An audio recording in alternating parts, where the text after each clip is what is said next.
COVID-19 lockdown દિવસ છે 3જો, story number 3 અને મારું નામ છે ડૉક્ટર સ્વાતિ જોશી. આજની વાર્તાનું ટાઇટલ છે મારો શું વાંક છે. એકવાર એવું બન્યું કે લોકહિતમાં અમુક વિષયોની ગંભીર ચર્ચા કરવા માટે રાજાએ મોટા મોટા વિદ્વાનોને બોલાવ્યા. વિદ્વાનો દૂર દૂરના ગામથી આવ્યા હતા, તેથી તેમના માટે સરસ ભોજનની વ્યવસ્થા પણ રાજા દ્વારા કરવામાં આવી હતી. જ્યારે દરબારમાં મહત્વની ચર્ચા વિચારણા ચાલી રહી હતી, ત્યારે ખુલ્લા વાડામાં મોટા જમણવાર માટે રાજાનો મુખ્ય રસોઈયો રસોઈ બનાવી રહ્યો હતો. તે જ વખતે આકાશમાં એક સમડી સાપને પકડીને ઉડી રહી હતી. સમડીની ઝપટમાં આવેલો સાપ પોતાના બચાવ માટે તડફડિયા માંડી રહ્યો હતો અને તેથી તેણે સમડી પર ઝેર થૂક્યું અને આ ઝેરના થોડા ટીપા રસોઈયાએ તૈયાર કરેલા ભાતમાં પડે છે. અજાણતા આ વિષ ખાવાથી 4 વિદ્વાનોની મૃત્યુ થઈ જાય છે. હવે ઉપર બેઠેલા યમરાજને ભગવાન જ્યારે પાપનો હિસાબ કરતા હોય છે, ત્યારે મૂંઝવણમાં આવી જાય છે. કર્મના સિદ્ધાંત પ્રમાણે આ પાપનું નામ કોના નામે લખવું?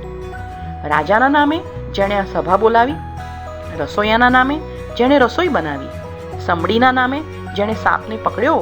કે પછી સાપના નામે, જેના ઝેરથી આ વિદ્વાનો મરી ગયા? તમને શું લાગે છે? યમરાજ અને ભગવાન પણ બહુ જ કન્ફ્યુઝ હતા. તેથી તેઓએ આ વિષય પર નિર્ણય લેવાનો ટાળ્યો. ડિસિઝન પોસ્ટપોન રાખ્યું.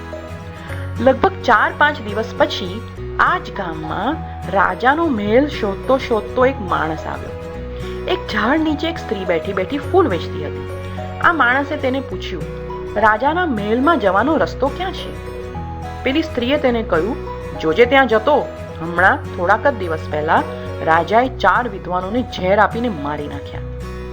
બસ આ સાંભળતાની વારમાં જ ભગવાન અને યમરાજને ગુનેગાર મળી ગયો. પેલી ફૂલ વેચતી સ્ત્રી. 4 વિદ્વાનોની મૃત્યુના પાપનો હિસાબ તેના નામે લખાઈ ગયો. રાજાએ તો લોકહિતમાં સભા બોલાવી હતી.